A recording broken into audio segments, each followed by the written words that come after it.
May coil. Yan ay coil. Hello po, ito na mga maingay. Ito ay switch.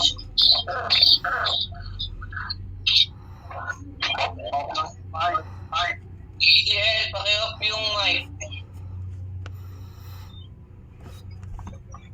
Yan ito sino kaya yung JDL na yan? Kikurious ako dyan Medyo preferman pa. Okay. Mga ano natin yan, mga tropa natin yan. Mga nakakausap din natin yan. Pati si Calibre siya kanina nag-comment. Kalibre nag-comment. Ngayon napansinin niya, marunong na yan.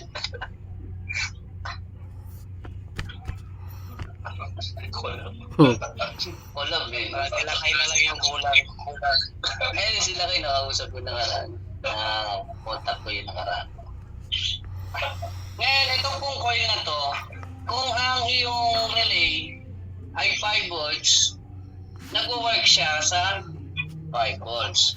Ngayon, si relay po, ginagamit po yan as a switch. Hindi siya yung normal na switch na kailangan mo pang pindutin para mag-switch, no? Kasi naka-program naman yan. Basta pumasok yung 5 DC rito, ay automatic na mag-trigger yung iyong relay para mag-switch dito. No? So, ganun lang po kasimple, pero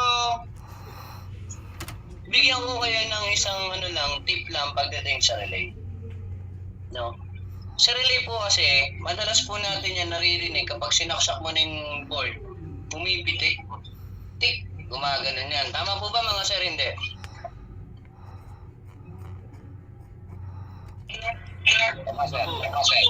Marinig mo siya nag-click. Pero kahit sabihin mong nag-click yan, hindi ibig sabihin na okay yan. No? Kasi yung switch niya dito na tip, switching tip, may tip kasi yan na parang bilog sa gitna no? Nag-tip, gaganon yan, parang nagaganunan yan no? Si-switch yan. Ngayon, every time na magsi-switch yan, no, yung every contact niya ng ganyan yan, nauupod din po yan. O kaya, nagkakaroon ng burning. Pag nagkaroon ng burning yung dulo niyan, nag-spark yan, nagkakaroon ng parang blind spot na para hindi siya mag-contact. Kahit sabihin dumikit siya, nag-lose connection niya. No? So, paano natin malalaman kung buo ba si relay? No? Simple lang po para malaman kung buo si relay. Kung nandito ang input, no, tapos ito yung out niya, syempre kung ano yung in niya, yun din yung out niya dapat. Ngayon, kung nag-check ka rito, meron ditong in, pumitik na yung relay mo, tapos wala ka na read na out dito, ibig sabihin, sira yung relay mo, pero tumunog siya. Narinig mo nag-click. Mayroon naman na pag-on mo pa lang, pagsaksak mo pa lang, umaandar na agad yung pan kung ito ay ginamit sa pan switching ng AC pan, no? So, umaandar agad. Maaaring dumikit yung contact lead niya dito, no? Pwedeng nagdikit na siya ng ganito. Kasi pag nag-spark yan, may tendency na magdikit yan dito. So, kung sinaksak mo siya andar agad, magduda ka sa relay mo. Baka dumikit. Kasi parang welding yan eh. No, yung pag nag-spark siya, nagwe-weld siya. Hindi na bumalik. No, dumikit na. No, hindi na bumalik. Tama mo ba mga sir? Nangyayari hindi. Nangyayari yun. So, pansinin nyo yung mga contactor ng mga non-inverter. Ganyan ang sintomas. Naka-on agad yung outdoor. Di ba naka-on yung indoor? Maandar na yung outdoor. Pwede pong dumikit na yung contactor.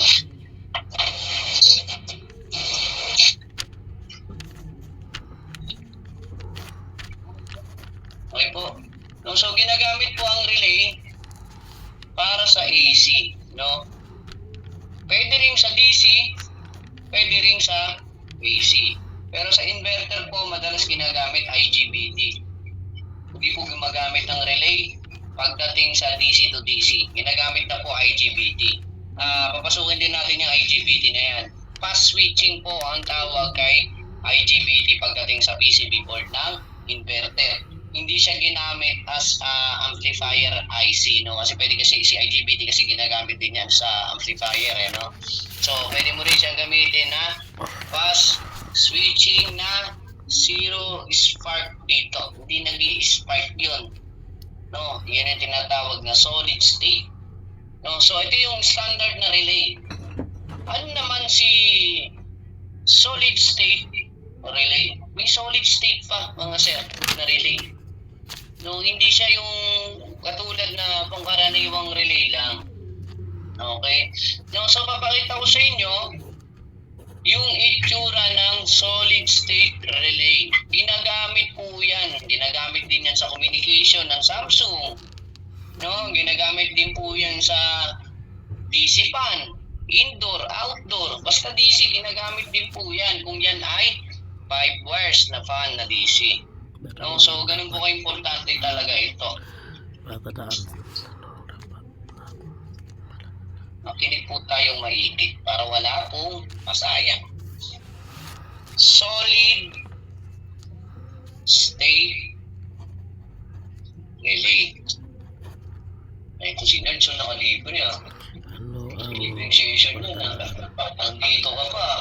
Makagaling mo lang sa side, di ka pa umuwi. Dati umuwi ka agad Nalaman mo lang may session No, ito po yung isang itsura ng solid state relay. Yan, medyo ano yan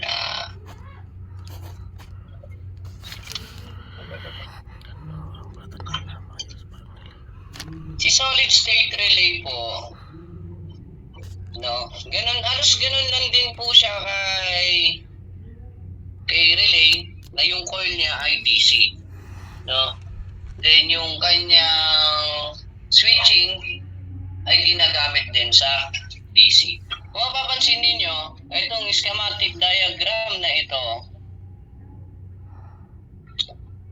no, ginagamit to as a DC input. Kung makikita nyo, meron dito, anong tawag dito? Kung natatandaan ninyo, yung ganyan schematic, medyo malabo sa Palatandaan na maayos pa rin.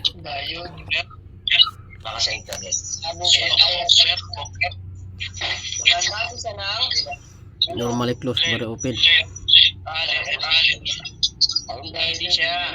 Diode na may guhit na dalawa, ibig sabihin siya ay Lead. LED. LED. LED yan. Ngayon,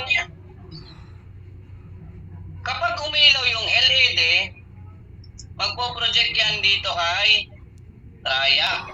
Triac po yan, mga sir. Triac. Pag sinabing triac, ginagamit yan sa AC load. No, sa AC po siya ginagamit. Okay? Sa AC. Ngayon, bakit merong NC? Ang Normally tawag po close. dyan ay normally close. No, so kapag hindi pala umilaw to, temporary lilipat yan dito. Okay? Temporary siyang lilipat yung switch dito. Switch po ito, mga sir, hindi nakadikit lang Gago yung gumawa yan. Nagagalit nga ako No? Sa Google ko lang kasi kinuha No? So temporary pong nakadikit yan dito. Ngayon pag nag-proceed ng liwanag ito, lilipat po yung switch niya dito kay load. Ngayon. AC source. Pumasok yung AC rito, pumunta dito. Ngayon dahil normally close pa, hindi pa umiilaw to, nandito lang yan. Pag umilaw na to, saka tatransfer yan dito. Tapos load dito. Depende na kung ano load mo. Kung AC pa yan, ilaw ba yan, doon pa lang magsi-switch yan.